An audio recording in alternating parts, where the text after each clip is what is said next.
Welcome to oven TV news. నేను Priyanka. Details చూస్తే శ్రీకాకుళం నియోజకవర్గ జనసేన పార్టీ సమావేశం నిర్వహించారు. దీనికి పార్టీ జిల్లా అధ్యక్షులు, రాష్ట్ర కార్యదర్శి పిసిని చంద్రమోహన్ ఆధ్వర్యంలో జరిగింది. ఈ నేపథ్యంలో పిసిని చంద్రమోహన్ మాట్లాడుతూ క్షేత్రస్థాయిలో జనసేన పార్టీ బలోపేతం కోసం 3 చొప్పున తాత్కాలిక కోఆర్డినేటర్లను నియమించామని అన్నారు.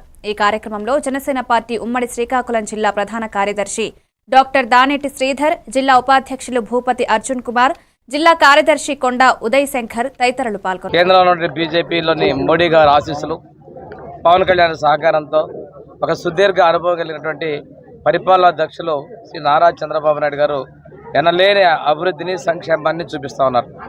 ఎన్నికల ముందు ఏదైతే చెప్పామో ఎన్టీఆర్ భరోసా పెన్షన్ని 4,000, 6,000, 10,000, 15,000 రూపాయలు పెంచి భారతదేశంలోనే అత్యధిక మొత్తంలో పెన్షన్లు ఇస్తున్నటువంటి రాష్ట్రంగా 2,300 కోట్లు ప్రతి నెలా ఇస్తున్నటువంటి రాష్ట్రం మన ఆంధ్రప్రదేశ్ రాష్ట్రం.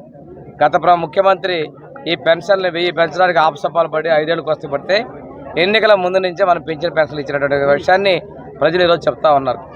దీపం 2 పథకం కింద సంవత్సరానికి 3 సిలిండర్లు ఇస్తుంటే సిలిండర్లు ఉచితంగా ఇస్తున్నాం. ఇందులో చాలామందికి మొదటి సిలిండర్ వచ్చింది, కొద్దిమందికి 2వ సిలిండర్ కూడా రావడం చాలా సంతోషంగా ఇచ్చింది.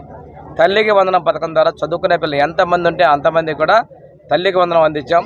చాలామంది తల్లులు ఇది చాలా సంతోషకరంగా ఉందని చెప్పడం జరిగింది. ఆ రోజు ఇద్దరికి ఇస్తామని 13,000 ఇస్తే ఈరోజు ముగ్గురికి, ఇద్దరికి 26,000, 39,000, 52,000, 65,000 ఇచ్చినటువంటి వ్యక్తులు ఈరోజు కనిపిస్తూ ఉన్నారు. విద్యకి మేము ఎక్కడ రాజీ పడకుండా ప్రోత్సాహాన్ని ఇస్తూ ఉన్నాం. ఇంకో విషయం ఏంటంటే ఇప్పుడు అన్నదాత సుఖీభవ ఈ నెలలోనే మనందరం కూడా వాళ్ళకి ఈ పొలం ఉన్నటువంటి ప్రతి రైతుకి 20,000 ఇస్తున్నాం. దానిలో మొదటిది 7,000 రూపాయలు ఈ నెలలో జమ చేయబోతున్నాం. ఉచిత బస్సు కూడా ఆగస్టు 15 నుంచి ఇవ్వబోతా ఉన్నాం.